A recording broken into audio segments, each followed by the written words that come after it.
Euro, जो पूरे Europe की अर्थव्यवस्था का एक कॉमन मुद्रा है और जो अमेरिकी डॉलर का एक समय पे सबसे बड़ा प्रतिद्वंदी था, वो आज बहुत ही गंभीर आर्थिक संकट का सामना कर रहा है। कैसे, जानते हैं इस वीडियो में। नमस्कार, मैं हूँ प्रियाशा और आप सभी का बहुत बहुत स्वागत करती हूँ मेरे इस यूट्यूब चैनल पर। यूरोप आजकल सबसे गंभीर आर्थिक संकट से गुजर रहा है, जिसके कई कारण हैं, जिनमें से ऊर्जा संकट, अमेरिका की नई व्यापार नीतियां और रशिया और यूक्रेन के बीच हो रही जंग, ये 3 सबसे प्रमुख कारण हैं। इसके साथ ही रूस के ऊपर अमेरिका ने जो प्रतिबंध लगाए हैं, उसके कारण यूरोप में ये संकट और भी ज्यादा गहरा हो गया है। इस वीडियो में हम जानेंगे कि यूरो की गिरती कीमत का वैश्विक अर्थव्यवस्था के ऊपर क्या प्रभाव पड़ेगा। नवंबर 2024 में एक यूरो का मूल्य 1.04 यूएस डॉलर के समकक्ष हो गया है, जो अभी तक के यूरो की कीमत का सबसे बड़ा डाउनफॉल कहा जा रहा है। अब इसके प्रमुख कारणों के बारे में चर्चा करते हैं।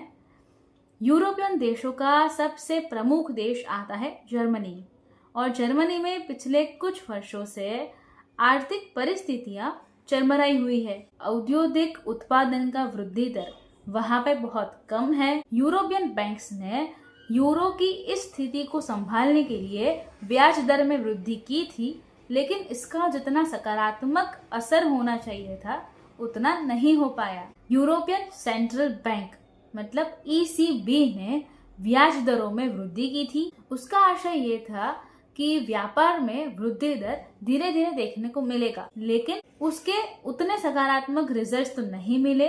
लेकिन उसके कारण महंगाई यूरोप में बहुत तेजी से बढ़ने लगी। ऐसे में निवेशकों का आत्मविश्वास थोड़ा सा कम हुआ है और उन्होंने यूरो से बाहर निकलने का रुख बना लिया है। और ये भी एक प्रमुख कारण है कि जिसके कारण यूरो की वैल्यू दिन प्रतिदिन घटती जा रही है। फ्रांस, जो यूरोप का एक दूसरा महत्वपूर्ण देश है, और वहां पे जिस प्रकार की आर्थिक स्थितियां हैं, और जर्मनी में जिस प्रकार के मंदी के वातावरण की हम बात कर रहे हैं, ये दोनों मजबूत देशों की आर्थिक व्यवस्था चरमराने के कारण यूरो की स्थिति के ऊपर बहुत ही ज्यादा नेगेटिव इम्पैक्ट हुआ है। जर्मनी में जो उत्पादन क्षमता है वो कम हो रही है, और ये एक गंभीर संकेत है, क्योंकि वैश्विक प्रतिस्पर्धा का भी उसको सामना करना पड़ रहा है, और दूसरी तरफ घरेलू मांग भी कम हो रही है, और उसके कारण जो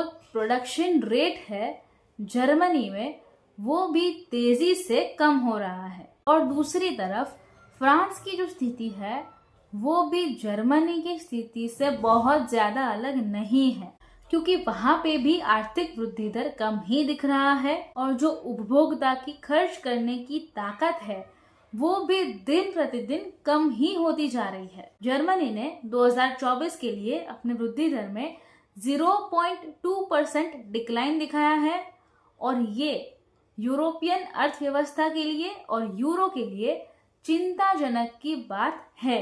रशिया और यूक्रेन के बीच जो युद्ध शुरू हुआ, ये भी एक यूरोप की अर्थव्यवस्था के डाउनफॉल का प्रमुख कारण है। जब युद्ध शुरू हुआ, तब अमेरिका ने रशिया के ऊपर काफी सारे प्रतिबंध लगा दिए। साथ साथ यूरोपियन संघ ने भी रशिया के ऊपर कई सारे प्रतिबंध लगा दिए। उनको ये लगता था कि जब हमने रशिया के ऊपर ये सारे प्रतिबंध लगा दिए, मतलब रशिया घुटनों के ऊपर आ जाएगा। दूसरी तरफ इंडिया और चाइना ने रशिया से कच्चा तेल बहुत ही ज्यादा मात्रा में परचेस करना शुरू कर दिया, उन्हें रिफाइन करके फिर यूरोपियन कंट्रीज को वापस देना शुरू कर दिया। तो पहले जो डायरेक्टली रशिया से सप्लाई जाता था और जिसकी कॉस्ट बहुत कम होती थी, अब वही कॉस्ट उनको ज्यादा पड़ने लगी, और उसके कारण भारतीय पेट्रोल कंपनीज ने तगड़ा मुनाफा कमाया। और ऑन द अदर हैंड, ऊर्जा के संकट का खतरा भी यूरोप में पैदा हुआ, और यूरोप की अर्थव्यवस्था को एक गंभीर चोट पहुंची। जिस प्रकार से आर्थिक वृद्धि का अनुमान लगाया जा रहा है यूरोप के विभिन्न देशों में, ये देख के तो यही लग रहा है कि आने वाला समय यूरोप की आर्थिक स्थिति के लिए ठीक नहीं है। जो आर्थिक मंदी की शुरुआत अभी दिख रही है वो 2025 या 2026 में एक बहुत ही गंभीर स्वरूप धारण कर सकती है और यूरोप एक अकल्पनीय आर्थिक मंदी की ओर जा सकता है। कैसा लगा ये वीडियो कमेंट्स में जरूर बताइएगा। वीडियो पसंद आए तो वीडियो को लाइक कर दीजिए, इसे शेयर कर दीजिए और श्रेया शान नाम के इस यूट्यूब चैनल को अभी तक सब्सक्राइब नहीं किया है तो कर लीजिए, साथ वाला बेल आइकन दबा दीजिए और उसके बाद 3 ऑप्शंस आएंगे, ऑल के ऊपर क्लिक कर दीजिए ताकि हर नए वीडियो की नोटिफिकेशन आपको सबसे पहले मिलती रहे। नए वीडियो के साथ फिर मिलेंगे।